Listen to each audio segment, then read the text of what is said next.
नमस्कार विद्यार्थी मित्रांनो, जय सद्गुरू मित्रांनो. वनरक्षक भरती संदर्भात आपण पहिल्या दिवसापासून अपडेट घेतोय आणि आपण आपल्या परीने जेवढं शक्य होईल तेवढं गायडन्स आपण विद्यार्थ्यांना केलंय मित्रांनो. तर आता आजचा थंबनेल तुम्ही बघितला असेल की कोणत्या विद्यार्थ्यांना जास्त चान्स आहे याच्यामध्ये. आता वनरक्षकाची जी भरती आपण वनरक्षक डॉक्युमेंट्स चेकिंग होणार आहे त्याच्यामध्ये, त्याच्यानंतर विद्यार्थ्यांना किती विद्यार्थ्यांना चान्स आहे जर आपण ओव्हरऑल बघायला गेलं मित्रांनो, तर ज्या वेळेस हे डॉक्युमेंट्स चेकिंग होत आहे त्यावेळेस जवळपास 5 ते 10% विद्यार्थ्यांना ते रिजेक्ट करताय. का? तर त्याची कारण आहेत. ज्यांच्याकडे डॉक्युमेंट्स त्यांनी व्यवस्थितरित्या सबमिट करत नाही, ओरिजिनल किंवा मेडिकल फिटनेस सर्टिफिकेट, जसं की नागपूरमध्ये विद्यार्थ्यांना मेडिकल फिटनेस सर्टिफिकेटसाठी रिजेक्ट करण्यात येते, जसं चंद्रपूरमध्ये, ठाणेमध्ये वेगवेगळ्या कारणांसाठी विद्यार्थ्यांना रिजेक्ट करण्यात येते. मग जर आपण एक ओव्हरऑल जर आपण घेतला, जर 1000 विद्यार्थी जिकडे असतील तर त्याच्यामध्ये जवळपास 50 ते 100 विद्यार्थी डॉक्युमेंट्स चेकिंगसाठी रिजेक्ट होत आहे. मग आता याच्यामध्ये फायदा विद्यार्थ्यांना आहे. 10,000 मधनं 100 विद्यार्थी तिथे रिजेक्ट झाले, उरले 900.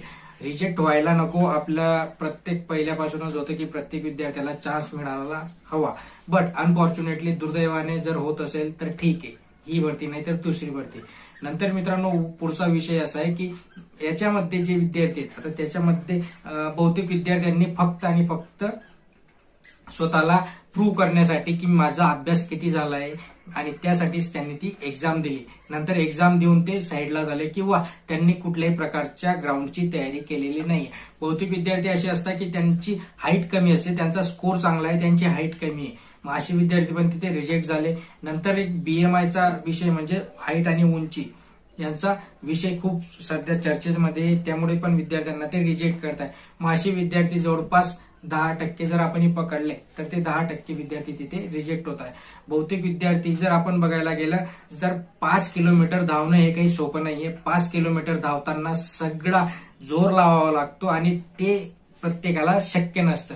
मग जर आपण बघायला गेलं, जर त्याच्यामध्ये बहुतेक विद्यार्थी हे 50 ते 60% विद्यार्थी तिथेच गार होत आहे. बहुतेक विद्यार्थ्यांचं जर बघितलं आपण, सगळा सर्व्हे जर केला तर बहुतेक विद्यार्थ्यांचे जे डॉक्युमेंट्स मध्ये करेक्शन होते, म्हणजे त्यांनी चुकीचे डॉक्युमेंट्स अपलोड केले किंवा फॉर्म भरताना चुकीची माहिती दिली, असे विद्यार्थी ग्राउंड पर्यंत पोहोचतच नाहीये आणि म्हणून तिथे पण त्यांचा जे इतर विद्यार्थी आहेत त्यांना तिथे कमी कॉम्पिटिशनसाठी सामना करावा लागणार आहे.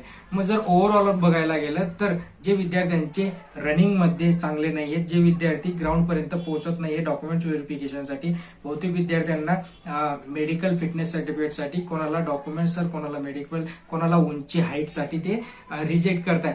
मग जर फक्त आणि फक्त जर 1000चं आपण बघितलं तर 1000 मध्ये तुम्हाला जास्तीत जास्त 600 विद्यार्थी, 600 ते 700 विद्यार्थ्यांना तुम्हाला तिथे फेस करावं लागणार आहे रनिंगसाठी.